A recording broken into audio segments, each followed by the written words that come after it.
igual tengan ahí la oportunidad, ¿no? Normalmente las clases de la nube duran una semana, teóricamente, entonces para que tengan eso en consideración, ¿va? La otra cosa que también les quería comentar, el examen, específicamente en esta rama, se trata un poquito de que sea un examen abierto. Es un examen complejo en algunas cosas porque vas a encontrarte con que ese tema no lo vimos o esa parte no me la explicaron. Pero es que mucho tiene que ver con el concepto de que tú vayas a buscar esa respuesta. Por eso la idea es que sea un examen que te lleves a casa, que no sea un examen que contestes un día antes tratando de sacar el pendiente. La idea del examen, y que inclusive tienes hasta el 18 de julio para entregarlo, ¿no? 17 de julio, creo, es que de pronto le eches un poquito de ganas al proceso, porque finalmente, y te voy a ser bien franco, como les dije, hay dos maneras de hacer estudiar a alguien, o con un examen muy difícil, que era la opción A, ¿no? Un examen extraordinariamente complejo, y esto pues por puro miedo te hace estudiar, pero no es lo que tú buscas en una persona. Lo que tú buscas es que sea sentado, que haya tenido el tiempo de contestar cada una de sus preguntas, que salgan dudas en su cabeza que tenga como necesidad de cubrir, ¿no? Y de eso se trata un poquito el examen. Entonces, ya en el transcurso del día de hoy, en la noche, van a recibir prácticamente ahora sí que un PDF donde viene el examen que hay que entregar el 17 de julio, no en junio, julio. Van a venir un montón de artículos. O sea, la idea no es que yo te dé todo ya machicadito en la boca, la idea es que tengas un punto de dónde empezar. Entonces vas a encontrar que hay algunos artículos ahí, que son como 60 artículos, que te van a ser realmente útiles. Pero también la idea un poquito de ponerte tantas cosas es que tú te tomes la tarea de ir a buscar qué te sirve, qué no te sirve, ¿no? Obviamente cualquier bibliografía que tomes en cuenta es válida mientras realmente la puedas documentar. Y dos, te voy a pedir un favor, no copies. La realidad es que el examen, aunque no lo creas, tiene varias trampas donde te das cuenta quién copió y quién no copió. Básicamente este examen, como te dije, está hecho no para yo ponerte una calificación, es un examen que está hecho para que tú te sientes a resolverlo con la calma y vamos a decirlo así, la necesidad de querer aprender. Entonces, por eso te di hasta más de un mes para contestarlo. Después de las tesis, creo que lo que sigue es un tiempo de relax, pero para el 17 de julio creo que ya deberías estar en el mismo ritmo.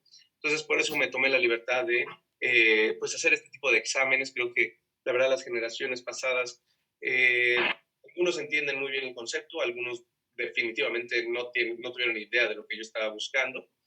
Y la idea es que lo disfrutes, ¿no? Al final del día que te lleves un poco más de conocimiento a casa. El día de hoy, y vamos a empezar a grabar de una vez. Esta reunión está siendo grabada. Okay. Entonces, el día de hoy vamos a ver antes la clase se llamaba La fisiología renal del recién nacido. Y es una clase, la verdad, muy bonita, es una clase compleja, pero requiere que tú sepas cómo funciona el riñón. Y ahí es donde casi siempre me topo con el problema. Tienes tus clases, obviamente, de pregrado, de la residencia, de lo que se te fue quedando, pero cada vez que les preguntas cosas muy específicas del riñón, cosas que uno pensaría resultan básicas de dominar, la mayor parte de los residentes de neonatos se quedan en esa fase donde creo que alguna vez lo leí, pero no tengo idea de qué está pasando. Entonces, decidí hacerla con el fin, y esto te estoy hablando desde el año pasado, hacerla como una clase introductoria, donde la idea es que platiquemos un poquito de la función renal general. O sea, que sepas que cuando te digo tasa de filtrado glomerular, ¿qué me estoy refiriendo? Que si te hablo de un coeficiente de filtración, tengas idea de a qué me estoy refiriendo. Y obviamente, si quieres llevar este conocimiento a los neonatos, que sepas por qué ellos tienen a lo mejor una carga renal de solutos tan disminuida, pues es que tiene un contexto de fisiología de base que tienes que entender. Entonces, la idea era un poco más hacerlo una idea general. Esta primera clase, como te digo, creo que se va a basar más en que aprendas cómo funciona el riñón y a partir de ahí vas a ver que todo empieza a resultar todo más claro y más fácil de entender. Evidentemente, resumir lo que puede tomar pues, hasta 2 años no es fácil en una hora. Entonces, parte de lo que vas a tener que hacer en tu examen va a ser este análisis de estas circunstancias especiales en el neonato, pero con que tú tengas la idea y el concepto claro de que en cuanto a función renal general compende, me doy por bien servido. Entonces, te invito a que me interrumpas. No soy un cuate que la verdad te va a estar preguntando qué opinas o qué piensas, ni mucho menos, pero Lo que más me interesa es que sea interactivo en el aspecto de que si algo no te quedó claro, hagas una pregunta y con mucho gusto la contestaremos, ¿no? Si se puede en el momento, creo que es la manera más inteligente de preguntar y obviamente no preguntarme qué dijo hace 5 minutos, sino más bien si es algo importante y si no, pues vuelve a ver la clase. La idea que esté grabada, pues es eso, ¿no? Entonces, empezando específicamente los objetivos de esta clase es hacer un repaso, buscar precisamente los puntos claves de la adaptación de la función renal, particularmente en el neonato, y hablar un poco, rozar un poco el tema del prematuro. ¿Y por qué digo rozar? Porque finalmente la realidad es que la función renal del prematuro no sería verla como prematuro de término. La realidad es que lo que yo he entendido en estos años que llevo en la neonatología es que el prematuro es que nace de 26 semanas tiene una función renal bien distinta a la que el que tiene uno de 28, el que tiene ya una adaptación por esteroides o la mamá que recibe hormonas tiroideas o la mamá que estuvo sometida a algún procedimiento quirúrgico o la mamá preatlántica. Son riñones que van a trabajar de diferente manera. Entonces, sí te voy a extender esta parte como uno de los puntos primordiales para entenderlo. No existe una regla general para el prematuro.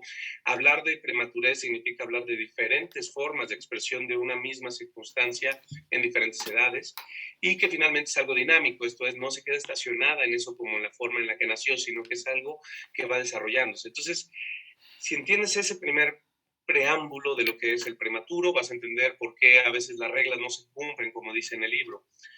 Y no nada más para el riñón, que es quizá uno de los órganos que más aplica, sino para lo que es intestino, para lo que es cerebro, para lo que es corazón, pasan por diferentes etapas de esta misma circunstancia. Entonces, mi mayor consejo sería que leyeras algo que tuviera relevancia. Ahí te dejo el primer artículo.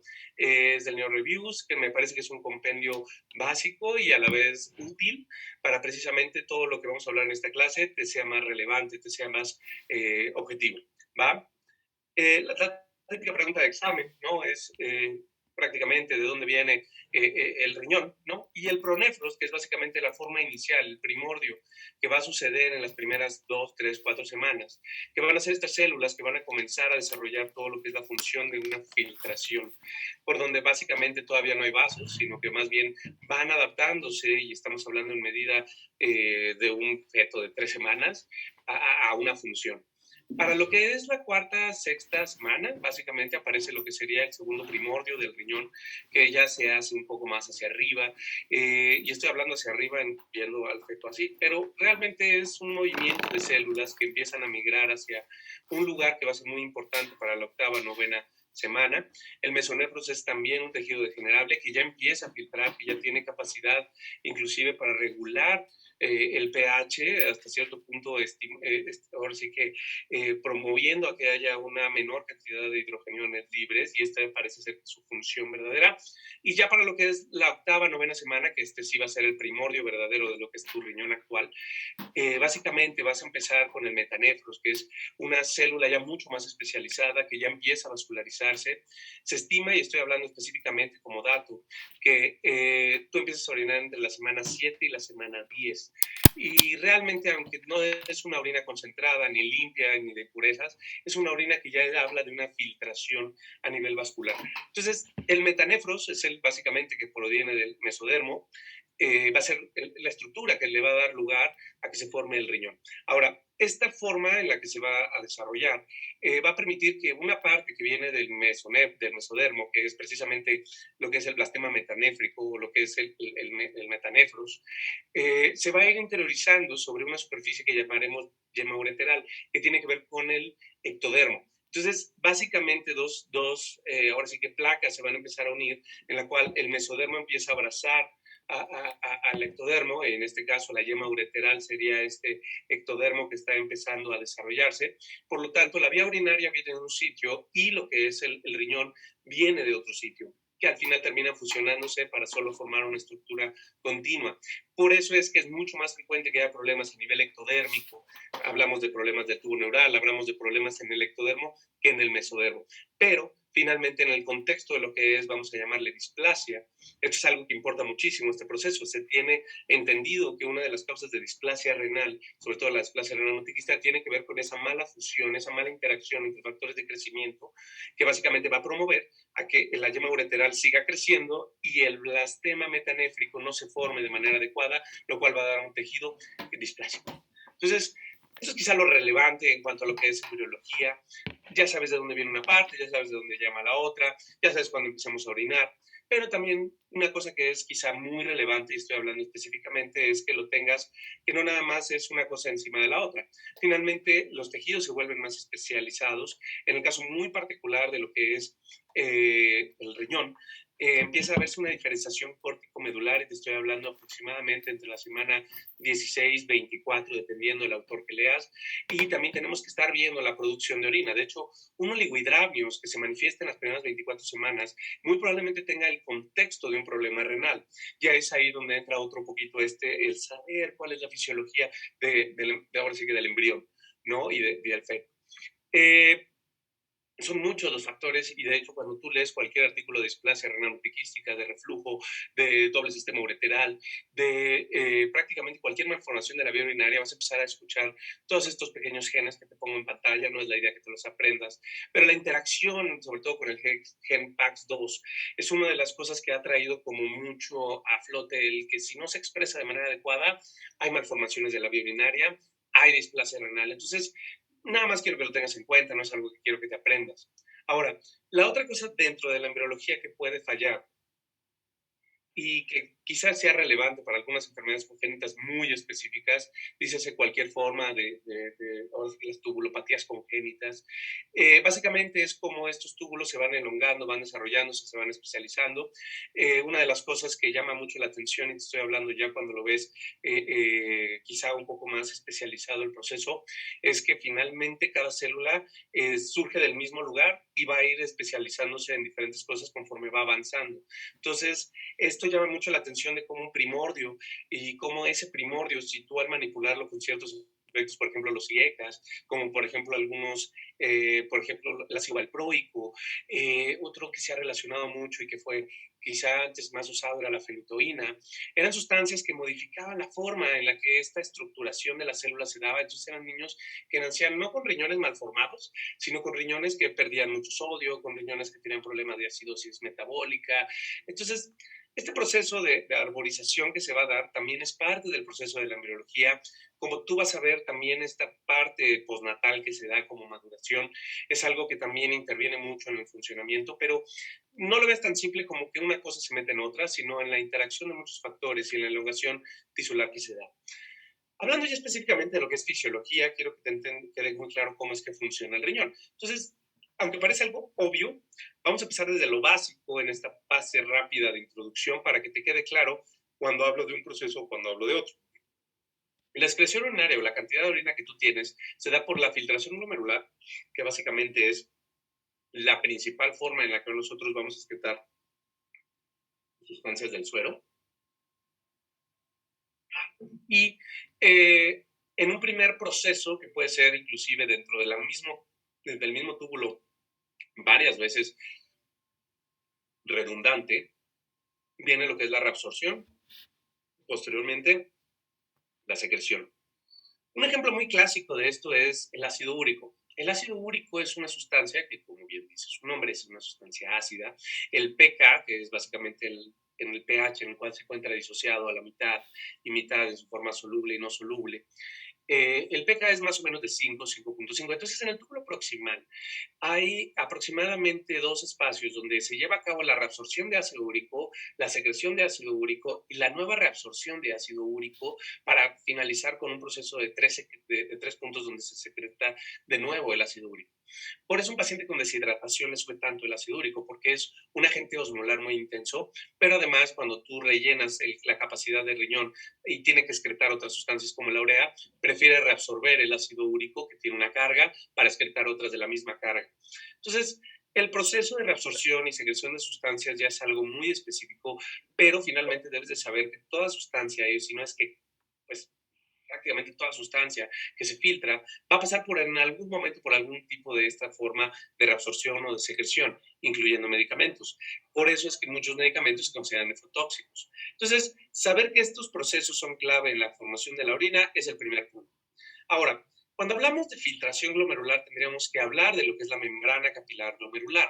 Esta membrana, que es básicamente nuestro gran filtro a nivel, estoy hablando del glomérulo, de este conglomerado vascular endotelial, que tiene la capacidad de mantener pues prácticamente una constante influjo más bien, de sustancias y que tiene que tener ciertas características para poder determinar cuáles son las sustancias que necesitas filtrar. Entonces, esta membrana está compuesta de tres capas. La primera, que es el endotelio capilar, que tiene un tamaño muy determinado, específicamente es un poro. Son endotelios que están muy, pues ahora sí que fenestrados, con el fin de permitir solo el paso de cierto tamaño de molécula. Luego viene lo que es la membrana basal, que no es otra cosa más que un conglomerado de colágena, fibrinógeno, que tiene una gran cantidad de sustancias, y estoy hablando específicamente endoelásticas, que le permitan precisamente tener una carga y que va con eso también a ser el segundo filtro, que es no nada más es el tamaño de la molécula, sino además la carga de la molécula. Y finalmente, esta capa de células tan especializadas que se llama podocitos, son una capa de células que bebe todo este capilar.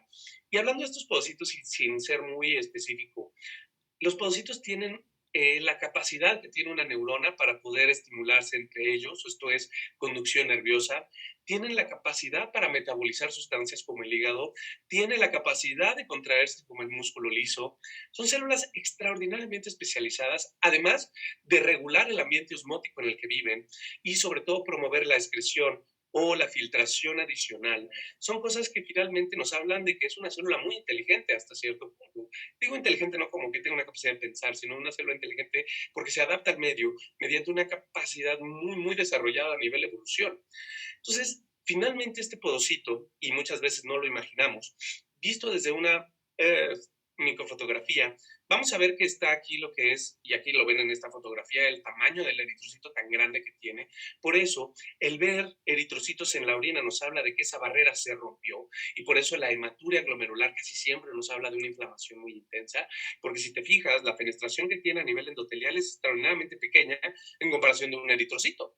Entonces, después viene la capa glomerular, que es esta membrana basal, que es básicamente estas sustancias que mantienen una cierta capacidad de poder tener una carga, principalmente negativa, para poder repeler las moléculas negativas. Y por otro lado, lo que viene siendo el podocito. Cuando lo ves en esta foto, la verdad es que no se ve muy claro qué es lo que realmente es un podocito. Parece que fuera como una especie de pulpo con sus tentáculos, pero la realidad es que el podocito se ve como algo así. ¿Me explico? Es una célula que además está, como las neuronas, con muchas dendritas que van formando pequeños englomerados de redes. Y aunque esto no es de humanos, esto es un glomérulo de rata, pues básicamente funciona mucho de la manera similar así en el endotelio humano. Ahora, en este esquema creo que es más fácil verlo, como ya un poco más simple, pero lo que debes de saber, y aquí es donde va mi primer comentario sobre el prematuro y sobre todo en el neonato de término, los bebés que nacen antes de tiempo, la membrana basal es más delgada. Por lo tanto, el primer punto es que ellos van a tener glucosuria y proteinuria de bajo peso molecular, precisamente porque esa membrana basal de medir aproximadamente 50, 70 nanómetros cuando naces, se va a ir engrosando hasta 200, 250 nanómetros. Existe la posibilidad, sobre todo, que tengas glucosuria con glucosas normales en el paciente muy prematuro y en el caso muy particular de las proteínas de bajo peso molecular, algunas se producen a nivel tubular, pero otras se filtran sin quererlo a través de esta fenestración que existe tanto en los poros endoteliales y la inmadurez que existe en el podocito, es lo que de pronto nos da problemas a la hora de regular qué se excreta y qué no se excreta. No tanto como con el fósforo, con el sodio, de hecho esto siempre se está filtrando, sino como por ejemplo lo que es los cuerpos cetónicos, como por ejemplo lo que es la glucosa, la proteína, pueden estar en ciertas cantidades en la orina del prematuro y no significar algo malo, y es un proceso que debe de ir madurando y desaparecer. Por eso dicen que el umbral en el cual aparece la glucosa en los pacientes adultos es que tengas más de 180, pero la realidad es que en el prematuro puede ser de 100 la glucosa y ya tener algo de glucosuria por esta razón. Ahora, en cuanto a lo que es la parte de la fisiología como tal, quiero que recordemos que después de haber secretado, haber filtrado, gracias a esta membrana tan importante, va a pasar al espacio de Bowman y va a llegar a lo que son los túbulos. Y aquí es donde casi todos se me empiezan a hacer bolas, porque necesitarías un recordatorio específico de qué función tiene cada uno de estos túbulos, y la idea es esta. Número uno, primero tenemos lo que es la arteriola aferente, que básicamente es la arteriola que lleva la sangre a lo que es el glomérulo. Dentro del glomérulo vamos a estar filtrando principalmente una sustancia que es el suero, porque finalmente lo que es el protocrito, que son las proteínas de alto peso molecular como la albúmina, Por otro lado, el hematocrito, que son las células, no deberían filtrarse aquí. Va a haber un conglomerado, esto es, estamos hablando de aumentar lo que es la viscosidad de la sangre dentro del glomérulo, y toda esta sangre que se está drenando va a pasar a lo que es la arteriola eferente. Esta arteriola eferente va a llegar a los capilares peritubulares, que son dentro de los túbulos, los capilares que se van rehidratando gracias a la reabsorción de agua que se da dentro de los túbulos y que finalmente regresa a la sangre como básicamente una sangre ya, vamos a decir, limpia de impurezas, aunque el término correcto sería en adecuada osmolaridad, tonicidad y pH. En general, esta es la regla más básica, ya una vez que filtraste el suero, que prácticamente es isosmolar, o sea que tiene la misma osmolaridad que el plasma, básicamente lo que vas a estar promoviendo es que en los túbulos empiece lo que es estos procesos de reabsorción y de secreción. Para fines prácticos, quiero que te acuerdes de este esquema para que tengas como un planteamiento completo de qué es lo que hace arriba. Entonces, vemos que la glucosa, los aminoácidos y el bicarbonato, el sodio, el fósforo, el potasio, o sea, casi el calcio inclusive, casi todas las sustancias que son realmente relevantes para el cuerpo y que incluyen lo que es el cambio de un potencial de membrana, que intervienen en la, ahora sí que en la carga positiva o negativa que puede llegar a tener el plasma. Son sustancias que son muy preciadas para el cuerpo. Entonces, el túbulo proximal es, es el lugar más activo que existe en el riñón. Está lleno de mitocondrias, esas células. Son células que son muy sensibles a la isquemia. Entonces, en una asfixia perinatal, es la primera parte del riñón en morirse, porque son células que realmente necesitan mucha energía, porque casi toda la reabsorción que se da de estos precisamente sustancias que son vitales, incluyendo aminoácidos, bicarbonato, glucosa, se debe de dar en el túbulo proximal. Entonces, el segmento S2 específicamente es una de las partes más sensibles a la isquemia. En el neonato es una parte que todavía no está muy desarrollada, por eso también es muy sensible al daño por amicacina. De ahí que tengamos que estar ajustando la dosis en prematuros más estrictamente que en el de término, pero finalmente el túbulo proximal es el que te ayuda a sacar la mayor cantidad de fármaco y de sustancias orgánicas nocivas, como reabsorber. Entonces, que te quede claro que esa parte es muy importante, que la reabsorción de la mayor cantidad de sustancias se da ahí y que aunque hay contratransportadores y cotransportadores y organic anion transporters, o sea que son transportadores de ácidos orgánicos, es quizá el túbulo con más funciones que tiene, pero quiero que te lleves a casa que lo más importante es que la zona más especializada y que más rápido se muere. Luego, ya que empiezas a adquirir ahora sí que la mayor cantidad de solutos que puedas reabsorber, va a pasar a lo que es el asa de Henle. El asa de Henle es un asa que está hecha para ser muy útil, muy eficiente. Básicamente lo que hace en la primera fase, cuando va descendiendo, es reabsorber la mayor cantidad de agua. ¿Y cómo lo hace? Gracias a que reabsorbe la mayor cantidad de urea que puede. Reabsorbiendo la urea, que no necesita un transportador, lo que va a hacer es básicamente hacer que el intersticio, o sea, lo que está entre las células tubulares, se vuelva más hiperosmolar. Esto le va a facilitar que el agua vaya entrando de tal suerte que ya cuando llega a la asa específicamente, se ha adquirido tanta agua que ya la concentración en osmoles es extraordinariamente alta. De hecho, un adulto puede llegar a tener hasta 1200 miliosmolas en esa asa, que para fines prácticos es una osmolaridad pues incompatible con la vida, porque finalmente sabemos que la osmolaridad humana en el plasma es de 280 a 290 milosmolas, pues ahí en esa parte del túbulo se concentran ácidos, se concentra sodio, se concentra toda la cantidad de solutos que estás precisamente dejando sin agua, con el fin de que ahora lleguen en la parte, estamos hablando, ascendente, en un aumento de cantidad que le permite al cuerpo ser tan eficiente con sus receptores que no todos los receptores necesitan ser activos, como por ejemplo en el caso muy particular de lo que es la bomba sodio-potasio ATPasa, que diga 2 sodio, sodio, potasio, 2 cloro, perdón, sodio, potasio, 2 cloro, que está en el asa ascendente de Henle, que básicamente es el receptor del furosemides, es básicamente el receptor de la bumetanida, y que finalmente al tener una gran cantidad de solutos es mucho más sencillo que funcionen. Ahora, estos lo hacen de manera activa, o sea, necesita unirse todas las moléculas para que entren. y se gasta ATP.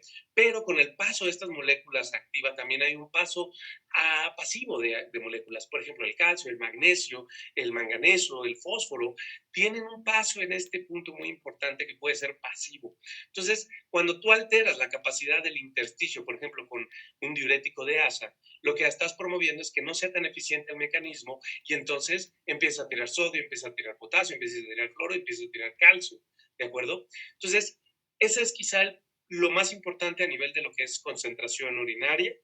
Básicamente los diuréticos van a funcionar tirando solutos que atraigan agua y en este punto muy importante del ACGL, el receptor que debes de conocer, el sodio-potasio, sodio-potasio y 2-cloro. Ahora, llegas ya a la punta de lo que es el ACGL superior y es donde empieza el túbulo, se divide en dos, el túbulo distal proximal y el túbulo distal distal, depende del libro que leas, segmento 1, segmento 2, pero básicamente lo que quiero que sepas es que aquí ya se va a dar ya la reacción química menos eficiente, ya es más de acuerdo a mis necesidades. Por ejemplo, los pacientes que tienen hipercalciuria, que hacen muchos litos a nivel de la vía urinaria, el túbulo distal suele ser el culpable porque ahí se tiene que reabsorber también calcio, se tiene que excretar sodio y se tiene que además reabsorber algo de agua. Aquí en este túbulo distal es donde actúan las tiacidas. Si me preguntas en comparación de una tiacida, como en cuanto a eficacia, en cuanto a manejo diurético, pues la tiacida tiene un 30% de la función que tendría un diurético de asa. Entonces, realmente aquí el receptor clorosodio, el receptor el transportador sodio-calcio, son quizá los más relevantes, actúan y la idea es reabsorber agua, secretar calcio, absorber calcio, dependiendo lo que el cuerpo necesite. Para lo que es el túbulo colector, ya en esta parte también son células muy especializadas, en las cuales aquí quizá el papel primordial son de dos hormonas. La primera es la arginina vasopresina, tú la reconocerás como la hormona antidiurética. Lo que hace es básicamente actuar a nivel de los receptores de acuaporinas, activa los receptores de acuaporina 2 y 4, empiezan a formarse estos pequeños canales y empiezas a meter agua. Entonces, si mi osmolaridad empieza a aumentar, el núcleo supraóptico y paraventricular sensan que hay un aumento específicamente de la osmolaridad, se empieza a secretar gránulos dentro de lo que es la hipófisis, en la hipófisis secreta la hormona antidiurética o la arginina vasopresina, llega al riñón, actúa a nivel, ahora sí que nuclear, y empiezas a expresar estos receptores, en los cuales vas a adquirir agua. Si veo que mi paciente lo que tiene es una deshidratación, lo más probable es que no orine, porque la hormona antidiurética está funcionando a todo lo que puede. Y es uno de los mecanismos de defensa para la hipovolemia, pero sobre todo funciona más rápido con la osmolaridad. Entonces, cambios de osmolaridad tanto elevados, como por ejemplo una hiperglicemia, una hipernatremia, van a echar a andar el mecanismo. Por otro lado, están las células principales y las células yuxtaductales, que básicamente van a estar funcionando en lo que es la aldosterona. La aldosterona es una hormona que, como bien sabes, se produce en la capa glomerulosa de la corteza suprarrenal. Es básicamente producida mediante el estímulo de lo que es el L-carnitine-angiotensina, del cual hablaré un poquito más adelante, y que finalmente lo que quiero que te lleves a casa es que la aldosterona tiene 4 funciones específicamente. Número 1, tiene algo de efecto vasoconstrictor a nivel de lo que es la arteriola aferente, algo, no puedo decirte que es el efecto principal, pero tiene algo de efecto vasoconstrictor. Número 2, al activarse en las células principales, lo que hace es meter sodio y meter agua concomitantemente. Vuelve el intersticio positivo, o sea, tiene carga positiva, por lo que tiene que excretar en las células yuxtadotales, de pronto tiene que estar excretando potasio, también tiene carga positiva, y tiene que estar excretando hidrogeniones. Entonces, la respuesta final va a ser reabsorbo agua y sodio, tiro potasio, hidrogeniones, lo que me va a dejar con una alcalosis metabólica hipocalémica, ¿no? Este quizás sea el concepto más primordial.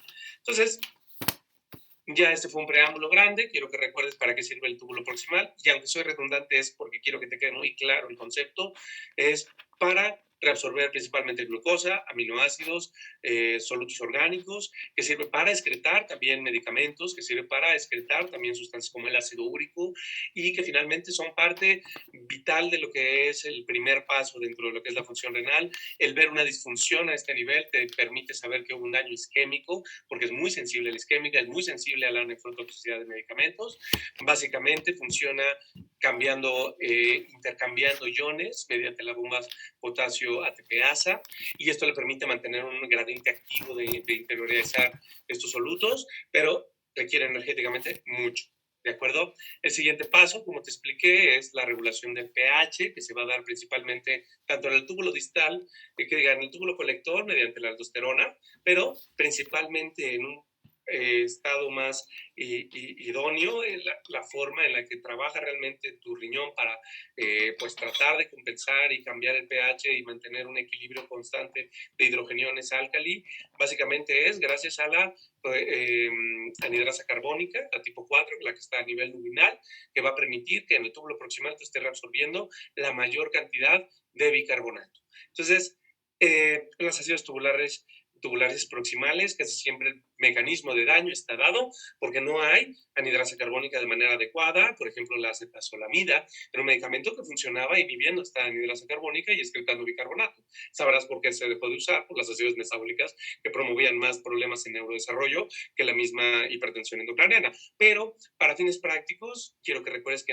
el túbulo proximal es el que se encarga de regular el 65 al 80% del bicarbonato, y si se daña por una nefropatía, por una enfermedad de depósito, que si se daña por una básicamente sustancia nociva como puede ser una micacina, como puede ser la isquemia, va a dar como resultado una mala regulación, bicarbonaturia y acidosis metabólica. Entonces, esa parte. Ahora, la célula ascendente de la ASA-GEL es otra célula que quiero que recuerdes. Es esta célula donde actúan los diuréticos de ASA, principalmente en el receptor sodio-potasio 2-cloro. Al activarse, lo que va a promover es que se reabsorban estos iones y de manera pasiva, pues bueno, también el magnesio, el calcio, el potasio, el sodio van a ir pasando, ya que vienen en una gran concentración gracias al mecanismo de contracorriente que crea el sacar agua primero, concentrar lo más que se pueda los solutos y luego empezar a reabsorber esos solutos para mantener el intersticio en una osmolaridad adecuada. Entonces, ese quizás sea lo más importante de la ASA de Henle. Luego viene lo que es el túbulo distal, este receptor sodio-cloro, que es el que inhiben las tiacidas y por eso empiezas a orinar más sodio. Por eso es uno de los quizá medicamentos que te promueven problemas a la hora del desarrollo y crecimiento, pero no es tan intenso el efecto como el que tendría un diurético de ASA. Y además, la ventaja que tiene, y quizá esto es un poco paralelo, es que cuando tú le das a alguien una hidroclorotiazida, al tirar sodio y cloro, lo que hace el cuerpo es reabsorber más calcio a nivel urinario. Por lo tanto, las tiacidas se convirtieron en unos medicamentos para las personas que tienen cálculos renales, que tienen principalmente esta hipercalciuria, y que finalmente en el neonato que tiene nefrocalcinosis, una herramienta que en algún tiempo se usó para prevenirlo. No es algo que esté en uso, no es algo que yo te recomendaría, y inclusive los dos estudios que tuvieron 60, 90 pacientes realmente no llegaron a que les mejoraras algo, sino que más bien era menos el tiempo de duración de la nefrocalcinosis, pero tanto la tasa de filtrado glomerular como la forma en la cual ellos excretan el calcio no se vio modificada ya una vez suspendido el medicamento, y que realmente después de los 2 años, solo el niño que persiste con nefrocalcinosis le iba mal, a pesar o con la hidroclorotiazida. ¿De acuerdo? Me hago una breve pausa para cerrar la ventana.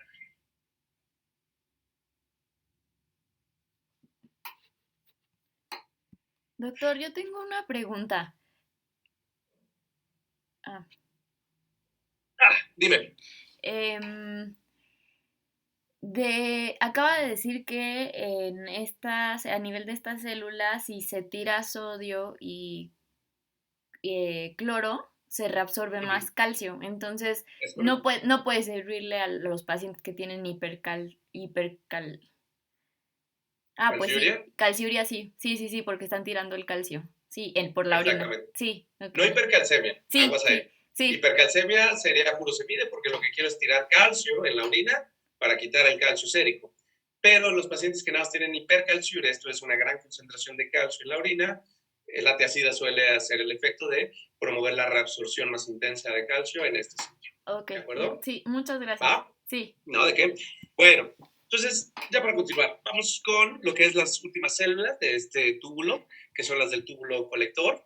Quiero que recuerdes, si haces un breve repaso de cómo funciona un poco la aldosterona, que te quede muy claro, porque acuérdate que los estados de hiperaldosteronismo van a dar una repercusión metabólica muy, muy particular, que es la alcalosis metabólica, y entra dentro del rubro de mis diagnósticos diferenciales. La hipocalemia que le da a los recién nacidos en una etapa, por ejemplo, de restricciones, porque tienen cierto grado de hiperaldosteronismo. Acuérdate que el restringido tuvo, pues básicamente, un proceso en el cual tuvo isquemia renal y su riñón trabajó mediante a la aldosterona, y obviamente esta aldosterona no se cura luego, y entonces tienes los dos extremos en un neonato. Si tiene una tasa de filtrado glomerular baja, vas a tener hipercalemia transitoria del recién nacido, y si nació en la circunstancia de que tenía un hiperaldosteronismo, pues va a tender a la hipocalemia en los primeros días. Por eso te dije, no quiero que te compres la idea de conceptos blanco y negro. Puede ser un rubro de grises en el aspecto, y por eso me interesa más que te lleves un concepto a casa y que sepas por qué puede ser una circunstancia y por qué puede ser otra. Pero el primer paso es saber fisiología. Entonces, quizá lo más relevante que estoy aquí demostrándote en esta breve imagen es que, por un lado, en algunas células lo que hace es interiorizar sodio y sacar potasio para contrarrestar el efecto positivo de la carga catiónica, que tiene el sodio. Y por otro lado, lo que vas a hacer es excretar también hidrogeniones para tratar de compensar la pérdida de potasio y obviamente promover con esto la absorción de bicarbonato. ¿Alguien tiene su micrófono encendido? Por lo menos que le baje la tele un poquito, por favor. Magnífico. Va. Entonces, esta parte es muy importante porque finalmente lo que es el bicarbonato en esta última fase es donde más se va a poder reabsorber como eficiencia. Entonces, si el 70% del bicarbonato, 65-70% del bicarbonato se va a reabsorber en el túbulo proximal, el resto se va a reabsorber de manera específicamente a nivel de lo que es el túbulo colector en segundo lugar, y algo en el túbulo distal. Pero es mínimo este efecto, no llega ni al 5%. Entonces, lo que realmente me interesa en una acidosis metabólica es obviamente saber cómo está funcionando y qué tan grave es la circunstancia, me refiero a nivel renal, para poder saber si lo que necesita es bicarbonato, o lo que necesita es orinar, o lo que necesita es mejor perfundir al riñón. Entonces, esta parte es importante que tengas bien claro dónde actúa cada una de estas cosas que regulan el pH. Principalmente aquí es bajo el influjo de aldosterona. Entonces, la primera parte lo hace en base al pH de la secreción que tienes. Esto es el suero que está filtrándose. Básicamente tiene un pH y eso es lo que hace que reabsorbas y secretes con más intensidad. Aquí es la aldosterona en esta parte.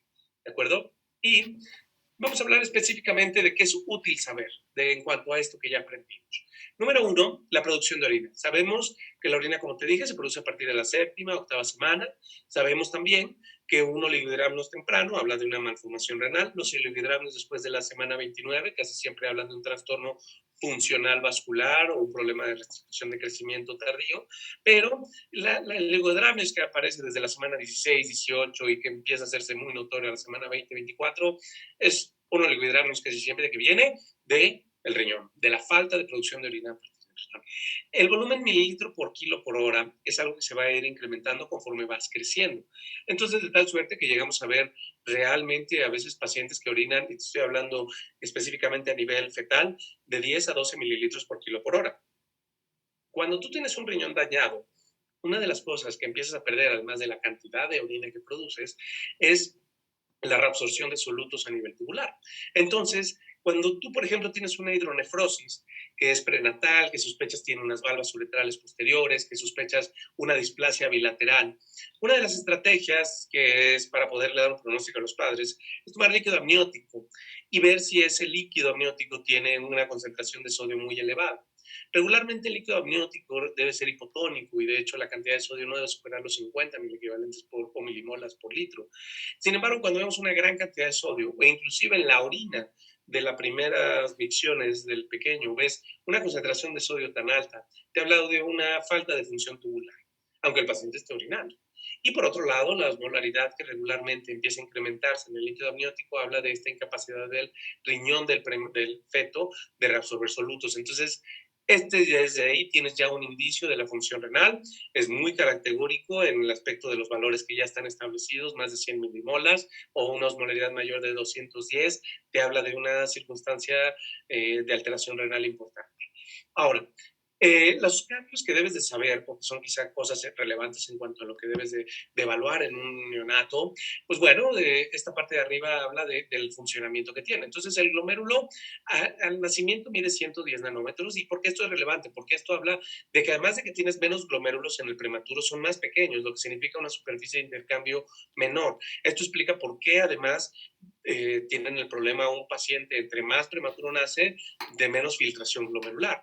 Por otro lado, el túbulo proximal, como te dije, es extraordinariamente pequeño en el prematuro, por eso es tan susceptible a la isquemia, por eso es tan susceptible a los daños o los nefrotóxicos, inclusive los medicamentos tienen que ajustarse de acuerdo a la función, pero también de acuerdo a la edad gestacional, porque es tan pequeño que realmente esta función se lleva a cabo, y si te fijas en el tamaño, nacen de 2 milímetros y en el adulto es de 20 milímetros. En la membrana basal, como te dije, va a ir creciendo, va a ir desarrollándose, y la presencia de sustancias que pudiéramos considerar patológicas en el prematuro no necesariamente lo son. Y esto se debe a que esta membrana basal se va a ir desarrollando conforme vamos creciendo. Regularmente la de 200 a 300 nanómetros se alcanza hacia lo que es el segundo mes de vida, pero son importantes. Ahora, en cuanto a cosas importantes que debes saber a nivel prenatal, el riñón y la vejiga se deben de visualizar a partir de la semana 15, 16, como ya una estructura bien formada. La diferencia corticomedular, como te dije, entre la semana 18 y 20, ya se debe de poder estimar. Y regularmente el volumen renal, estoy hablando específicamente, mide aproximadamente, y te estoy hablando, aunque dice ahí 4.5 centímetros, el de un niño de término está rondando entre 3.9 y 4.8 centímetros en promedio, ¿de acuerdo? Una de las preguntas clásicas es cuánto le cabe, y sobre todo cuando es un estudio de urodinamia o ves una vejiga neurogénica o inclusive ves a lo mejor un paciente con válvulas uretrales, ¿cuánto le cabe realmente? Pues en el prematuro de orina realmente la capacidad vesical es de 10 mililitros, por eso conforme vamos creciendo vamos orinando más, la vejiga va creciendo también, y en el niño de término es de 40 mililitros, y se estima, y estoy hablando de una fórmula muy matemática, 10 mililitros por kilo sería la mejor manera de estimar el volumen vesical. Entonces, esto sirve precisamente para la hora de los estudios de urodinamia, a la hora de evaluar, oye, tiene una vejiga grande, bueno, ¿cuánto le cabe? ¿Cuál es el volumen que estás midiendo ahí? Si te dicen que un niño de término tiene 70 mililitros, pues es evidente que es una vejiga muy grande. ¿Me explico? Entonces, también saber estos pequeños volúmenes, de pronto saber esta fisiología, ayuda mucho. Ahora, la elongación de los túbulos, y esto es algo que te muestro en la fotografía, no es algo más relevante allá, es algo que se va dando de manera activa. Como ves, el que más se desarrolla es el túbulo proximal en comparación con los demás en cuanto a tamaño y forma. Básicamente aumenta 10 veces su tamaño en los primeros 2 meses. El enlace le aumenta 3 veces su elongación. Lo que es los túbulos ya colector y estos ya están prácticamente formados, no es algo que cambie tanto, pero finalmente lo que es la médula se va a formar gracias a estas prolongaciones de las asas de Henle. Entonces, y el intersticio medular es lo que se va a desarrollar de manera postnatal de manera más intensa, lo que va a conllevar a que aumente la concentración urinaria, que ya lo veremos ahorita. Ahora, el primer punto para que funcione el riñón es que se perfunda. Y esto es clave. El flujo sanguíneo renal que tiene un neonato que acaba de nacer en este instante es bajísimo si lo comparamos con el que va a tener en 2 semanas. El flujo renal, de hecho, ahora sí que el gasto cardíaco que recibe el riñón a nivel prenatal, como finalmente la placenta es la que hace el trabajo de filtrar, de reabsorber, de secretar, básicamente mantener la homeostasis, hablando específicamente como término, es la placenta. Entonces, realmente no necesita mucho flujo, lo que necesita es flujo suficiente para desarrollar, crecer y orinar para poder mantener el ambiente líquido en el que tiene que vivir. Pero esta circunstancia conlleva que el flujo renal tenga que aumentar demasiado en las primeras horas, y para que más o menos te des una idea, el paciente en el periodo fetal regularmente ocupa aproximadamente 20 mililitros minuto de lo que le va a llegar de la sangre, del gasto cardíaco. Para las 40 semanas ya tiene 60 mililitros minuto, pero si lo vemos en porcentaje de gasto cardíaco, pues básicamente estoy hablando de entre la semana 22 y 29, tiene menos ahora sí que del 5% del gasto cardíaco. Ya para lo que es la semana 40 ya alcanzan el 5-7% del gasto cardíaco, entonces es un poquito diferente prematuro término. Ya para lo que es la primera semana ya alcanzan básicamente entre el 10 y el 15%. Entonces, esto es una circunstancia que va a madurar, y de hecho ya en la etapa adulta llegan hasta el 20-25% del gasto cardíaco. Entonces, eso explica por qué naces con una tasa de filtrado glomerular tan pequeña como 10-20 mililitros minutos, sabiendo que en el adulto la tasa de filtrado que se da es de 120 mililitros minuto. Entonces, el flujo renal es el primer paso. Ahora, ¿qué es lo que hace que un niño tenga problemas a la hora de orinar o que disfuncione esta circunstancia. El primer punto es, pues obviamente circunstancias vasoconstrictoras. La restricción de crecimiento intrauterino es quizá la forma más básica de explicarlo. La redistribución de flujo que se da a cabeza riñón, que diga cabeza cerebro, pues es quizá la parte más fácil de entender porque estos bebés cursan con oligohidramios prenatal y es uno de los indicadores en el perfil biofísico y es uno de esos indicadores también pronóstico a nivel de la función renal y de la organogénesis, esto es la nefronogénesis, que te pueden estudiar. Pero también, por ejemplo, el uso de los AINES a nivel, ahora sí que prenatal, interfiere en la cantidad de flujo renal que van a recibir posteriormente. Si altera el uso de los antidepresivos tipo, no los antidepresivos cíclicos, sino los otros, los que son inhibidores de la recaptura de serotonina, tipo el famoso Prozac, casi siempre estos alteran la forma y tienen el mayor riesgo de padecer hipertensión pulmonar, pues también aquí en estos pacientes también puede haber alteraciones del flujo sanguíneo renal. Entonces, como te dije, esto es una circunstancia que se va a ir dando y se va a ir madurando, que regularmente va aumentando conforme va aumentando la presión arterial, aumenta también el flujo renal. Y aquí dependemos de los factores que van a permitirle al riñón funcionar adecuadamente. En el caso de la presión de perfusión renal, vamos a hablar, lo que se irriga tiene que ver con la TA. Entonces, el paciente chocado, regularmente el primer dato de oliguria va a ser precisamente por la mala función a nivel de lo que es de forma sistémica los vasos. Entonces, en un choque distributivo, la primera fase de por qué no orinan es pues, el que tenga una disminución o una caída brusca del gasto cardíaco y que esto condicione que no llegue el flujo renal. Ya que mejora el flujo renal, también va a haber dentro del glomérulo lo que es la arteriola aferente, principalmente la resistencia para que pueda entrar sangre. Las catecolaminas, principalmente la norepinefrina, va a hacer una vasoconstricción muy intensa de la arteriola aferente. Entonces, que no sorprenda que el paciente que tiene norepinefrina en dosis altas o vasopresina no esté orinando. Explique, son vasoconstrictores muy potentes. El uso, por ejemplo, y estoy hablando específicamente ya de lo que hacemos con los IECA, con los AINES, perdóname, con lo que es el ibuprofeno, la indometacina, casi siempre lo que promueven es a la disminución de prostaglandinas intraglomerulares, la prostaglandina E2, sabemos que es básicamente una de las circunstancias que van a aumentar la permeabilidad del nivel músculo liso, por eso lo usamos para abrir el conducto, la prostaglandina E2, pero una de las alteraciones que suceden al tomar estos AINES, pues es que esta prostaglandina E2 disminuye su producción y hay una vasoconstricción de la arteriola aferente.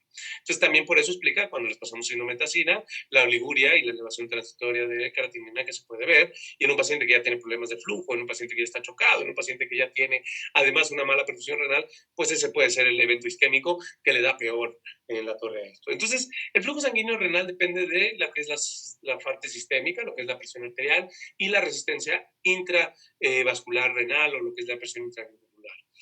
Obviamente, la hipoxia, la acidosis metabólica y algunos medicamentos específicamente vasopresores también van a contribuir a la resistencia, sobre todo, que van a fomentar la oliguria. Entonces, eso quizá es lo que quiero que tengas en cuenta. Esta microfotografía que te muestro es quizá una fotografía muy esquemática de lo que es este proceso, de cómo inclusive esto, una microfotografía de nuevo en ratas, donde les inyectan noradrenalina y ven cómo el mismo, ahora sí que glomérulo se contrae inmediatamente y cómo se ve ya a un nivel macroscópico.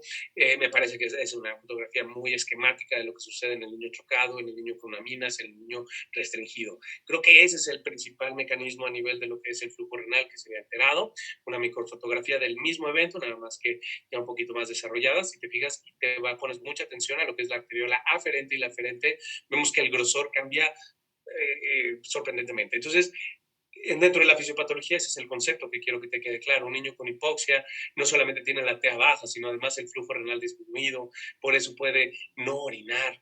Y o en su efecto también el niño que está sano y que cursó con una circunstancia normal puede tardar hasta 96 horas en empezar a orinar de una manera más constante y más fluida. Tiene que ver con la circunstancia de flujo renal que tienes. Entonces, concepto, perfusión renal, primer punto, gasto cardíaco tenemos que mejorarlo, y dos, ayudar a que esa vasoconstricción intraglomerular no se dé de manera intensa, mejorar los factores que contribuyen a esta vasoconstricción. Ahora, La tasa de filtrado glomerular, como te dije, es la filtración del plasma, de cuánto plasma se traduce, no es cuánto se filtra de sangre, que es lo que mucha gente confunde. No es la cantidad de sangre que pasa a través del glomérulo, eso es el flujo sanguíneo renal. Lo que es la filtración glomerular es lo que realmente resulta de ese flujo sanguíneo renal y tiene que ver con el coeficiente, obviamente, de ultrafiltración que tiene prácticamente cada molécula, tiene que ver con la cantidad de glomérulos que tienes, tiene que ver con la superficie de los glomérulos que tienes. Entonces, la tasa de filtrado glomerular prácticamente se mide con esta fórmula. Esta sería la manera de hacerlo. No quiero que te la aprendas, realmente tiene poco sentido porque no es algo que midamos más que a nivel de experimentación de una medida, de una forma tan específica, pero tiene que ver con el coeficiente de filtración, tiene que ver con la presión sistémica, la presión intraglomerular y básicamente lo que es ahora sí que la porosidad que tiene el sistema. Entonces, no es algo que quiero que te aprendas, solo quiero que sepas qué significa esto que es la tasa de filtrado glomerular, que lo que se drena a partir de esto es plasma o suero para fines prácticos, que no hay células aparentemente, que no debería haber proteínas en grandes cantidades en un primer inicio y que se da precisamente gracias a la diferencia de gradientes de presión. Los gradientes de presión no es otra cosa más que lo de la presión hidrostática, la presión oncótica.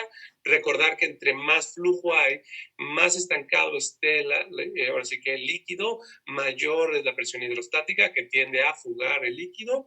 Entre mayor es la presión oncótica, mayor es la fuerza que tiende a retener el líquido. Y que finalmente dentro de la presión glomerular lo que buscamos es que la presión hidrostática supere a la presión oncótica para que podamos mantener este flujo. El flujo renal que empieza a disminuir, la arteriola eferente que empieza a abrirse y la arteriola aferente que empieza a cerrarse, son los mecanismos por los cuales la tasa de filtrado glomerular se cae, la presión intraglomerular o lo que es equivalente a la presión hidrostática se ve disminuida, esto es menos flujo, menos presión hidrostática, menos filtrado, ¿de acuerdo? Entonces, en el feto, la tasa de filtrado glomerular va a estar de acuerdo a su edad gestacional, al peso que tiene y al incremento de la masa renal que se vaya produciendo. Como ves, realmente tenemos una tasa de filtrado glomerular bien baja a las 28 semanas, que se estima que es de 10 mililitros minuto. Conforme va creciendo, va incrementándose, pero aquí se ha observado un gran fenómeno y esto ya medido con biomarcadores radioactivos, específicamente con MAC3 y con DMSA. Estos pacientes que nacen prematuros, sabemos que en los primeros 24 a 28 días la presencia de oxígeno va a detener la nefronogénesis. Entonces, lo que era un proceso que debe durar hasta la semana 36, se detiene después de los 28 días en un prematuro. Entonces, más temprano nazca, menos riñón va a desarrollar.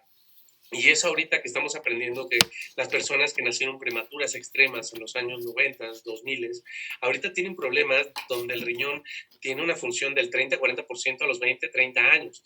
Y la realidad es que no es porque lo hubieran hecho mal, sino porque realmente no desarrollaron más que en promedio cada riñón tiene 1 millón de nefronas. En promedio un prematuro que nace a las 26 semanas se estima que a los 20 años, que es quizá el seguimiento más grande que se le puede hacer a nuestros pacientes, tienen aproximadamente 200, 300 mil nefronas nada más por cada riñón, lo que significa un 20-30% de la función verdadera que debe tener. Entonces, esto influye. Ahora, es evidente que la creatinina es uno de los biomarcadores más utilizados, pero la creatinina es poco útil en un riñón prematuro y lo veremos más adelante en otra clase, donde veremos por qué la creatinina se secreta, se reabsorbe y se vuelve a reabsorber en un túbulo distal. Y en el caso del prematuro, la elevación puede no significar nada y la falta de elevación no significa que no tuvo daño. Ya lo veremos a detalle. Básicamente quiero que te aprendas un poquito esto, ya que como te dije, la idea es que te vuelvas un prematurólogo. Entonces, el tener menos de 30 semanas de gestación condiciona una tasa de filtrado glomerular bastante baja en nacimiento. El tener de 30 a 34 no te da una ventaja tan grande. Y a las 40 semanas tienes otros factores que contribuyen, pero es entre 10 y 40 mililitros minuto lo que se estima que tienes de tasa de filtrado glomerular. Lo que significa, muy a grosso modo, el concepto es que los bebés nacen con un riñón deficiente, un riñón enfermito, por así llamarlo, si lo comparamos con el de un niño o adulto, ¿de acuerdo? Entonces, vemos aquí cómo la creatinina, y estoy hablando específicamente, lo que nos dice esta tabla es la depuración de creatinina. Eso significa creatinine clearance. Básicamente es mucho menor en los pacientes pretérminos que en los pacientes de término, y como ves, dentro del paciente de término es muy variable la forma en la que lo excretan. Por eso es que tienes niveles de 10 a 40, porque finalmente el paciente de término también está sujeto a cambios adaptativos, está sujeto a enfermedades maternas por más tiempo, tipo una hipertensión, tipo una diabetes, ¿sí me explico? Entonces no nada más es el factor nacer término o pretérmino, sino los factores circundantes, los que van a dar este mecanismo adaptativo y lo que es la tasa de filtrado glomerular. Normalmente, y estoy hablando de ya hay tablas muy bien establecidas sobre cuál es lo normal conforme van pasando los días. Esta que es básicamente la que se toma en base al Schwartz, que es una fórmula que veremos en insuficiencia renal aguda. Básicamente ya está percentilado desde la percentil 2.5 hasta la percentil 97. Va variando semana a semana, día a día, y que finalmente esto es quizá una de las cosas y estrategias que no te voy a decir que está en desuso porque nos da una idea muy general, pero ese sería el primer estudio de escrutinio, el saber cómo está filtrando el riñón. El problema es el biomarcador que utilizamos, que es poco específico en el prematuro, pero ya para lo que es factor pronóstico sí sirve un poco más. Saber que hay niveles diferentes y que va creciendo y que va desarrollándose. Por otro lado, lo que es la creatinina se ve afectada por diferentes cosas, desde el estado placentario, la ingesta materna de proteínas y la preeclampsia, como el hecho de que el sistema anabólico del bebé esté activo o retardado, el hecho de la edad gestacional, el tipo de edad de nefronas que tiene. Entonces, realmente son tantos los valores que afectan el valor de creatinina que se vuelve difícil de interpretar en el contexto de solo verla como un valor de un laboratorio. Ahora, la tasa de filtrado glomerular, quiero que te lleves esto a casa, se va a duplicar a las 2 semanas, específicamente en prematuros. Es algo que va a suceder en las primeras 2 semanas, en general en un paciente de término. Por eso, regularmente después de los 7 días, el que sea antes de 7 días o después de los 7 días, influye mucho en la dosis de medicamentos que vamos a utilizar. El que tenga menos de 32, más de 34 semanas influye también muchísimo. Y obviamente, conforme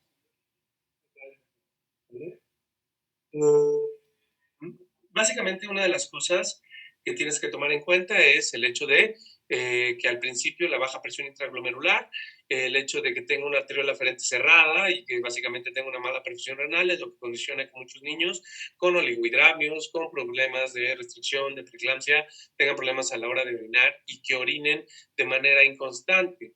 Pero no significa que tenga el riñón dañado, sino que es un mecanismo compensador que se debe ir mejorando. La prematurez es otra cosa muy diferente, a diferencia de lo que acabamos de platicar. Es una circunstancia donde la maduración y la microorganística está totalmente alterada y va a dar como resultado secuelas. También padecen de tener menos presión oncótica, por lo tanto la filtración se ve mejorada, por lo tanto sustancias que son muy oncóticas, como la albúmina, van a causar problemas a nivel de lo que es la filtración, y esto es otra cosa que debes tomar en cuenta en el paciente prematuro. Hay muchas tablas, hay mucha bibliografía sobre qué es lo normal o anormal en cuanto a tasa de filtrado glomerular. La realidad es que todas redundan en mucho, que se solapan, pero que es más bien no nada más ver el filtrado glomerular para saber si hay disfunción renal, sino que también tomar los otros factores, alteraciones hidroelectrolíticas, excreción de absolutos a nivel renal, te dice también el resto de la historia. Entonces, con que lo tengas eso bien claro, es suficiente. ¿Qué altera? Y esto lo quiero que lo sepas, el uso de qué es lo que causa vasoconstricción. Principalmente las catecolaminas van a causar vasoconstricción, la angiotensina 2, los estados de hiperaldosteronismo, como te comenté, van a ser circunstancias críticas, la vasopresina, que usamos como vasoconstrictor. Los esteroides promueven aquella maduración más rápida del túbulo, esto es, funcionan mejor en los túbulos, pero también funcionan mejor en los vasos, por lo tanto, hacen esta hipertensión de hipertensión glomerular y esta disminución en el flujo sanguíneo mucho más intensa. Entonces, el paciente con esteroides no nada más tiene la circunstancia que madura más rápido la vasculatura pulmonar, sino también a nivel de lo que es glomérulo, se ve un aumento en lo que es la capacidad reactiva del glomérulo a nivel de los pocitos y este reflejo miogénico tubular que se explica regularmente, que aparece después de las 2-3 semanas en niños que no recibieron esteroides, puede aparecer desde el principio. No es algo que quiero que tengas, pero quiero que sepas que los esteroides van a darte diferentes grados de madurez a nivel de lo que es la función renal. ¿De Doctor, acuerdo? una pregunta aquí. Dime. ¿Los esteroides Dime. prenatales o los esteroides durante, ya que usamos, por No, ejemplo, prenatales. Prenatales estamos hablando Ok. ahora. Si los usas de manera postnatal, y esto te lo digo sin conocimiento de causa, seguramente ya también tendrá algún efecto, pero regularmente el esteroide postnatal lo usas en dosis sobre todo sustitutivas, no tanto como preventivas, tipo lo que usas a nivel prenatal. Y cuando ya se usan en dosis altas, regularmente, y te estoy hablando ya de niños más grandes, lo que se ve es básicamente una hipertrofia del músculo que hay dentro del glomérulo y característicamente natriuresis se ve disminuida, o sea, Ok. retienen sodio y sal. De hecho, por eso es una de las condiciones que da más hipertensión y dentro de lo que es la reactividad del endotelio se ve aumentada. Te estoy hablando esto porque no está muy estudiado a nivel de lo que es el neonato ya en displásico, del displásico broncopulmonar y que le estás dando esteroides, Ujú. pero a nivel prenatal es donde sí está bien demostrado que los riñones pueden hacer en diferentes estadios de maduración tubular, que pueden tener tanto el efecto benéfico de ayudar a lo que es la reabsorción de solutos, pero que también pueden tener el efecto dañino de que promueven la maduración rápida del túbulo y sobre todo del endotelio de la arteriola aferente y que son mucho más reactivas estas circunstancias. De hecho, el uso de esteroides prenatales, ahora que lo mencionas, de hecho hay 2 artículos grandotes que dice que aumenta el índice de hipertensión esencial en menores de 10 años. Se me hace que es difícil decir que solo fue el esteroide, pero definitivamente puede ser una causa que empieza a fomentar un cambio que se va pues, potenciando conforme vas creciendo. Lo Ok. dejo ahí. Ok. ¿Va? Sí, gracias.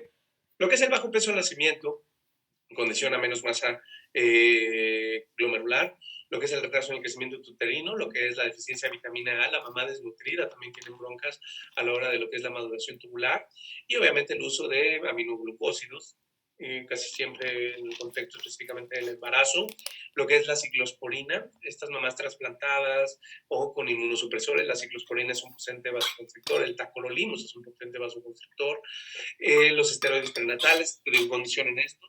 Y finalmente, y te estoy hablando específicamente, lo que va a condicionar el tener alteraciones en el flujo a largo plazo y sobre todo con pacientes que nacieron ya con una alteración no macroscópica, sino a nivel microscópico, pues van a tener mayor índice de hipertensión, enfermedad cardiovascular y enfermedad renal crónica. Te digo, es tan serio el problema que los supervivientes, te estoy hablando de hace 20 años, pues tienen un 20-30% de la función renal, que también es cierto que hace 20-30 años hacíamos las cosas muy diferentes, lo cual era una hiperoxia intensa, la idea era sacarlos vivos, no sacarlos bien. Ahorita creo que esta neonatología está cambiando, creo que el hecho de que ya conozcamos mucho más la función renal, el ajuste de medicamentos, son cosas que van a cambiar mucho esta evolución del neonato pretérmino extremo, pero que finalmente es algo que quiero que tengas ahí. Evitar el daño para evitar tener un chavo de 22 años con un riñón de 80, 90 años. ¿Me explico? Ahora, el sistema renina angiotensina aldosterona es un sistema muy, muy especializado, es un sistema que nos ha permitido sobrevivir a nivel de evolución y que, aunque no voy a leérselos todos, quiero que le des un breve repaso, porque finalmente la vía que te lleva a producir más angiotensina 2 tiene que ver con la entrada de cloro. Ahí te va. El aparato yuxtaglomerular es un aparato muy especializado a nivel, se llama yuxtaglomerular porque está pegadito a lo que es el glomérulo en los cortes transversales.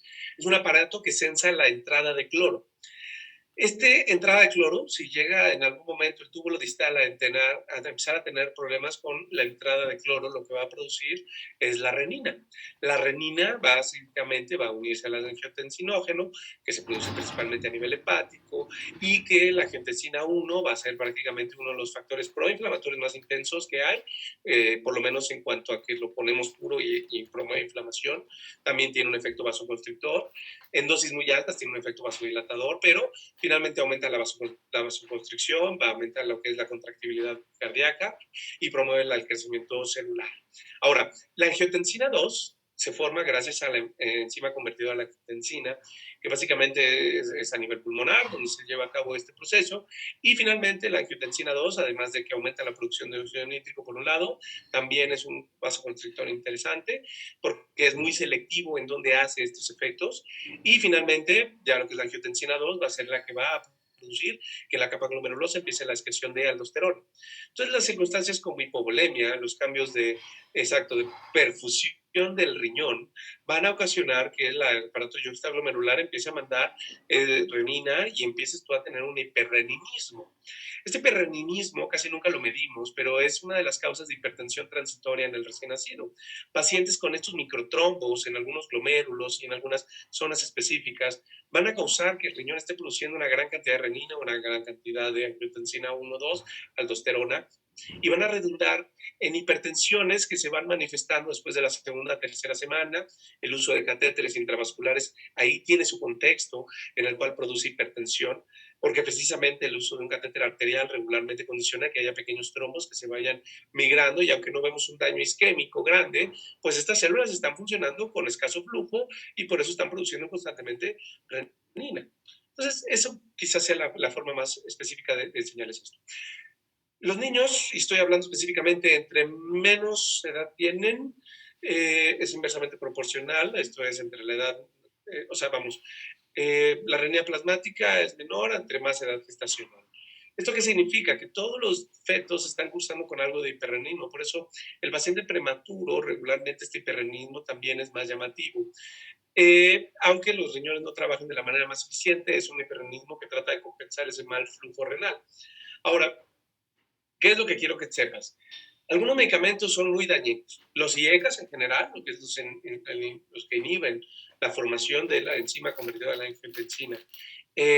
A nivel de lo que es la madre, y esto te estoy hablando porque casi siempre la madre lo está tomando por hipertensión crónica y resulta que se embaraza y las 9 primeras semanas puedes dar en la torre a lo que es la formación del riñón, porque la angiotensina 2 es una de las moléculas que intervienen en esta forma en la que el blastema metanéfrico interactúa con la yema ureteral, y resulta que el paciente que estuvo, la mamá que está consumiendo, que tuvo este antecedente, tienen una tasa de filtrado glomerular mucho más disminuida, displasia renal ya bien documentada por gamagrama, y que el hecho de que los haya consumido puede condicionar un problema a largo plazo en el neonato grave.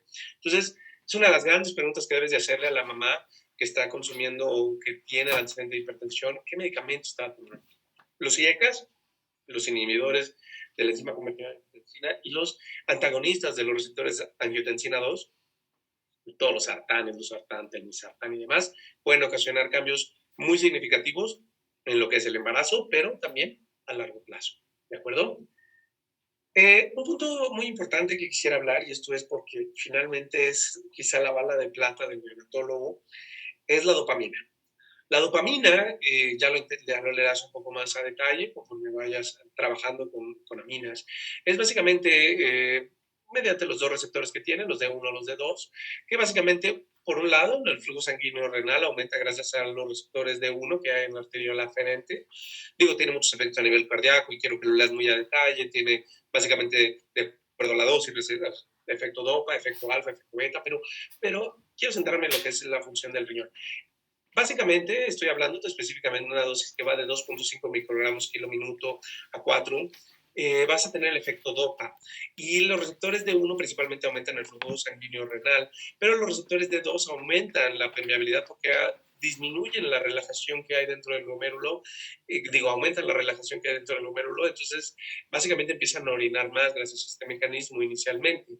Pero lo que también sucede es que a nivel tubular tienen varias circunstancias que hace que promuevan más la diuresis. En un primer efecto es la natriuresis, lo que se ve alterado. Entonces, estos pacientes tienden a orinar más sodio, tienden a orinar más bicarbonato, porque produce hasta cierto grado, con el aumento de flujo, un mayor filtrado glomerular, una mayor excreción de solutos, incluyendo lo que es bicarbonato, incluyendo lo que es agua, incluyendo lo que es fósforo, incluyendo lo que es sodio. Entonces, estos pacientes tienen una natriuresis, una bicarbonaturia, una fosfaturia, y que característicamente, paradójicamente, la dopamina por eso puede dar o contribuir a la acidosis metabólica que tiene un paciente en choque. Por otro lado, también, y estoy hablando, promueve glucosuria y disminuye la capacidad de concentración del glomérulo, del túbulo. Entonces, no nada más es un cambio, esto es, orinan más con la dopamina, sino que además contiene otros efectos a nivel tubular que van a promover a que haya alteraciones hidroelectrolíticas. Y por último, algo que quiero que sepas es cómo viene diluida. Ya lo veremos en la forma de las alteraciones de acidosis que vamos a ver, pero una de las principales causas de acidosis paradójica en los prematuros es el exceso de cloro. Las cargas con cloruro de sodio, el hecho de estar usando cantidades importantes de cloro, promueven a que tú tiendas a la acidosis por lo del anion gap. Y otra de las circunstancias que a veces no medimos es que tanto la adrenalina, la dopamina, la noradrenalina, la vasopresina vienen como cloruro de.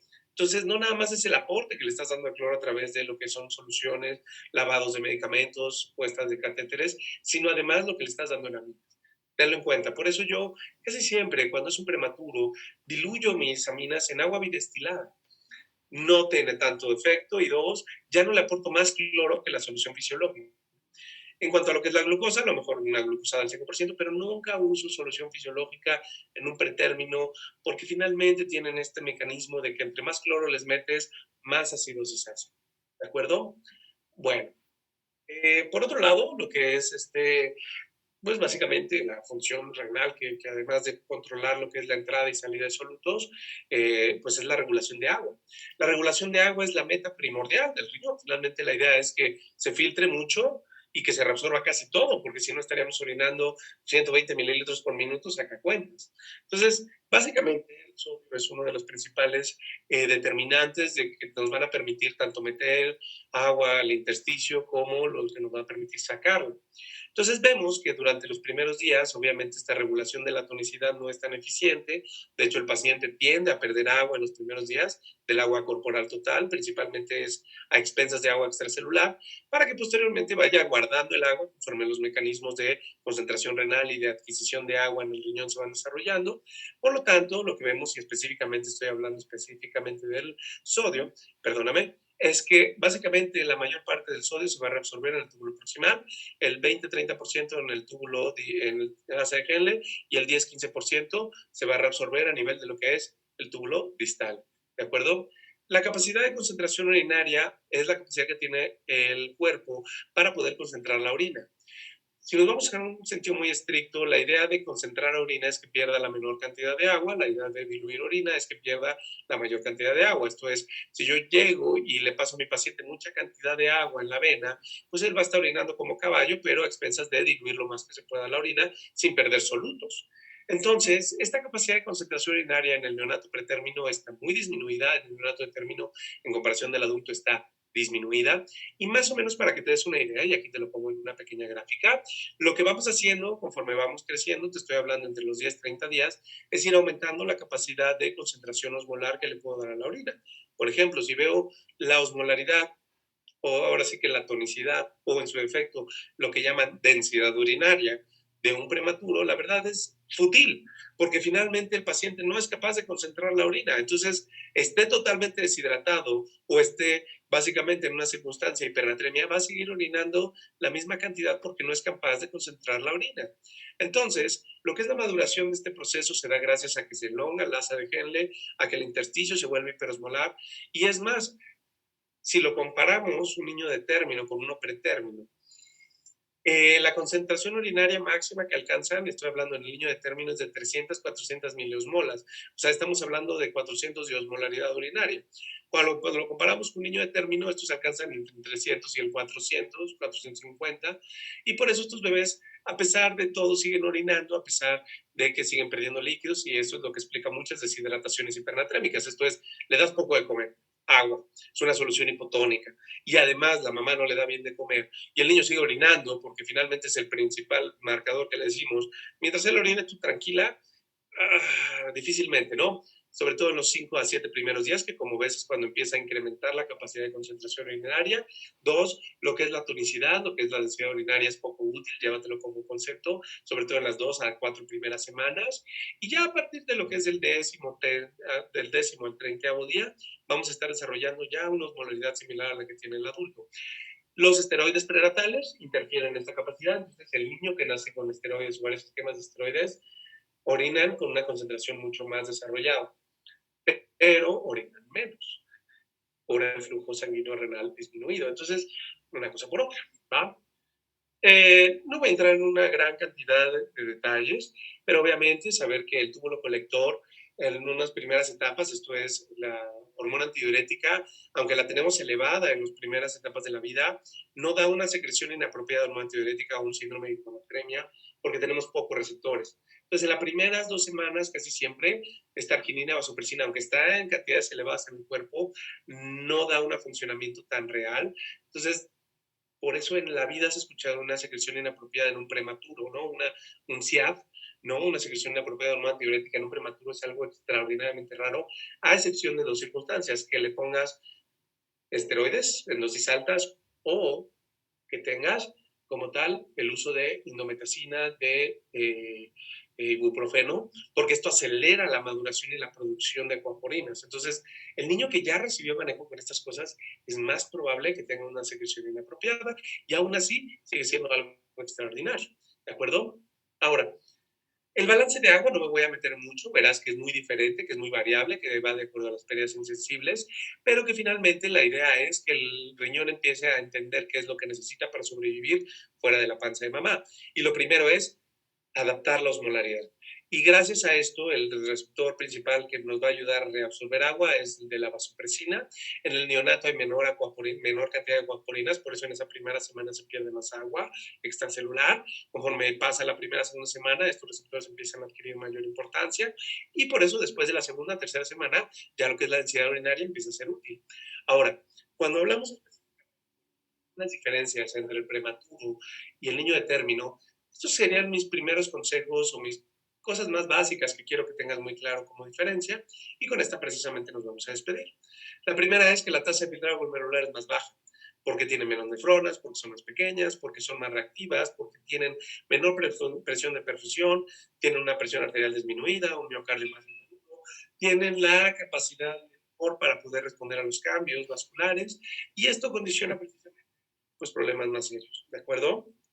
Eh, la segunda cosa que también quiero es los riñones del prematuro tienen una capacidad limitada para absorber, para excretar y para poder tener ahora sí, el balance adecuado. Por eso muchos bebés, estoy hablando específicamente que nacen antes de tiempo, sobre todo el prematuro extremo, tiende a la hipofosfatemia de manera severa, tiende a la hipocalemia, tiende a la acidosis metabólica.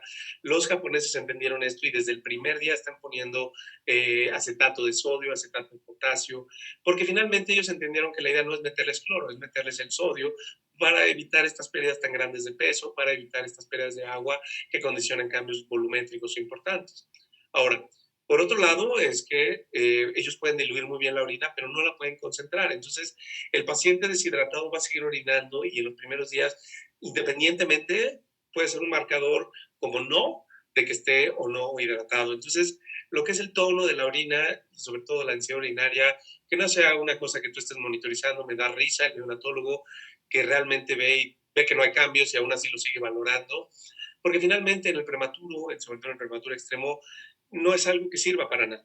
Sabemos que van a tener más glucosiuria y más proteinuria de bajo peso glomerular por esta circunstancia de que el filtro no funciona adecuadamente, lo que es la membrana basal glomerular, todo lo que es esta finalmente capacidad de concentración urinaria y capacidad de filtración se ven alteradas y además que ellos pues excretan más bicarbonato de lo normal, tienen una tasa de crecimiento más acelerada, una producción de aniones orgánicos más acelerada, y por eso el bicarbonato normal de un prematuro extremo debe estar entre 15 y 18, no como algunos lo plantean de 20 a 24. Ya será el tema de lo que son las alteraciones hidroelectrolíticas, lo que veremos, pero quizá este sería uno de los contextos más importantes de entender por qué el prematuro, por qué el neonato tiene un bicarbonato más bajo. ¿De acuerdo? Algunos cambios adaptativos que se dan con los glucocorticoides, no es necesidad de que te los aprendas, solamente saber que vamos a nacer con diferentes formas de estadios de maduración glomerular. Eso es lo que a veces dificulta el saber cómo las fases, ¿no? Lo que llamaban las famosas fases. Si te fijaste, nunca toqué una fase glomerular poliúrica o ligúrica. Estas fases son ya un mito. ¿Y por qué son un mito? Porque ha cambiado mucho la fisiología del prematuro. Estas fases hablaban de cómo va abriéndose primero la arteriola aferente, aumenta la presión arterial, entonces entras primero en una fase oligúrica, una fase poliúrica y una fase homeostática. Realmente un prematuro que fue estimulado con esteroides puede nacer en cualquiera de las tres fases. Un niño de término con una mamá diabética puede nacer en cualquiera de las tres fases. Y puede ser que ni siquiera pase por alguna de esas fases. Entonces, esto es más bien un mito que clásicamente lo preguntan los doctores que regularmente no saben mucho de nefro, porque pues es una manera fácil de entenderlo, pero yo te diría que más bien es el hecho de saber, si quieres saber si un riñón funciona o no, pide unos electrolitos urinarios y te darás cuenta de si tiene un daño grave o no, como primer paso. Número 2, el estado ácido-base del mismo prematuro te dice qué tanto el riñón está funcionando, más que como tal medir una creatinina, porque finalmente una creatinina tardará en subir o dependerá de la creatinina de la madre, y veo un estado ácido-base alterado, tal vez me hable más de la función renal que una creatinina elevada. Y también tener en cuenta que hay cosas que pueden y no pueden hacer, como concentrar la orina. Entonces, un neonato va a seguir orinando a pesar de que esté deshidratándose. Entonces, no tener eso como el biomarcador de daño. Puede ser que el neonato esté mal perfundido, pues se vea mal y que no esté orinando, precisamente porque necesita conservar agua, pero porque tuvo esteroides prenatales, súper restringido. Entonces, saber que no nada más es un parámetro el que te va a dar la directriz de qué está haciendo ese riñón es clave.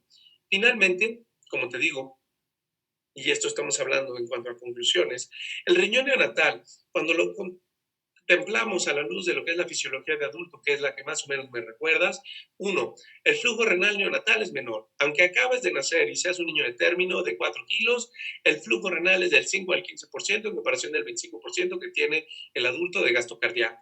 La tasa de filtración de glomerular va incrementándose en las 4 a 6 primeras semanas. A la segunda semana se empieza a duplicar, pero es tan bajo como 10 mililitros minutos si lo comparamos con 120 mililitros minuto del adulto. Los mecanismos tubulares de concentración urinaria son menores, por lo tanto la densidad urinaria es poco útil. La circunstancia verdadera es que siguen orinando y pueden seguir orinando a pesar de tener un mal estado de hidratación. El tamponamiento de ácido base es muy lento y es muy limitado, por lo que el uso de cloro excesivo, por lo que el uso de ácidos orgánicos o no orgánicos aumentan y empeoran la acidosis de manera mucho más grave que en un paciente de término o en un paciente más grave. Los prematuros y los pacientes que tienen restricción de crecimiento uterino tienen menor número de nefronas, les va peor a largo plazo. Y sin embargo, todavía no hemos visto el tamaño del problema. Como les dije en algún momento, sabemos lo que hace 20 años pasó con estos prematurios extremos, pero a los 20 años no sabemos cómo les pasó a los 40, a los 60 o a los 80 años. Se dice por ahí que vamos a ser la primera generación, y estoy hablando de esta que nació entre el 2000 y el 2010, la primera generación, bueno, que tiene menor o que tiene menor expectativa de vida, pero se debe a estos cambios que ya se dan. Hay sitios donde 1 de cada 3 pacientes nacen prematuros, esto tiene que ver con contexto económico y demás, pero esos pacientes van a vivir menos, teóricamente, porque tienen secuelas de cáncer. Entonces, tenlo en cuenta. Fármacos deben de ajustarse de acuerdo a la edad gestacional inicialmente, pero también a los días que ya lleva vivo, más que al peso de nacimiento, porque el peso de nacimiento, si bien es cierto, es un parámetro fundamental, que va algunos, sobre todo el taquetomo, dice menos de 1000, más de 1000, pues es un parámetro útil, pero finalmente la edad gestacional te va a hablar más del desarrollo del riñón que solamente tener un peso de 1200, de 1400. Dale más peso al hecho de la edad gestacional y cuántos días postnatales tiene, porque te habla de cómo nació y cómo está madurando, en qué etapa te encuentras de su desarrollo. A diferencia de solo tomar, pues pesa 1100, pero ya lleva 20 días de vida, pues a lo mejor ahí el peso no es lo más primordial en cuanto a lo que es la tasa, sino más bien el cómo nació y cómo ha ido desarrollando. ¿De acuerdo? Entonces, este fue un paseo, disculpen si me pasó un poco de tiempo. Finalmente, la idea era un poco darte un preámbulo de lo que es la función renal, de hablar un poquito de para qué sirve cada cosa del riñón. Obviamente tratar de irme rápido, así que si necesitas volver a verla, vamos a subir el link para que la puedas ver. Y en el transcurso de hoy te llegará un correo con lo que es, primero, esta lista de 60 artículos, bueno, ya vienen bajados, tú ya los puedes ver. Viene tu examen, que vas a entregar el 17 de julio, y va a venir el temario de las clases junto con esta clase, ya que después de esto vienen algunas diapositivas que me interesaría que vieras, que hayas leído, porque vienen la atención, el fósforo, el magnesio, el calcio, ¿no? Pero que son cosas que a nivel fisiología quiero que también tengas bien en cuenta, ¿de acuerdo? No sé si ahorita algo en específico, algo que no haya quedado claro, que veamos, y si no, pues bueno, nos veremos a las 8 de la noche. ¿Alguna duda?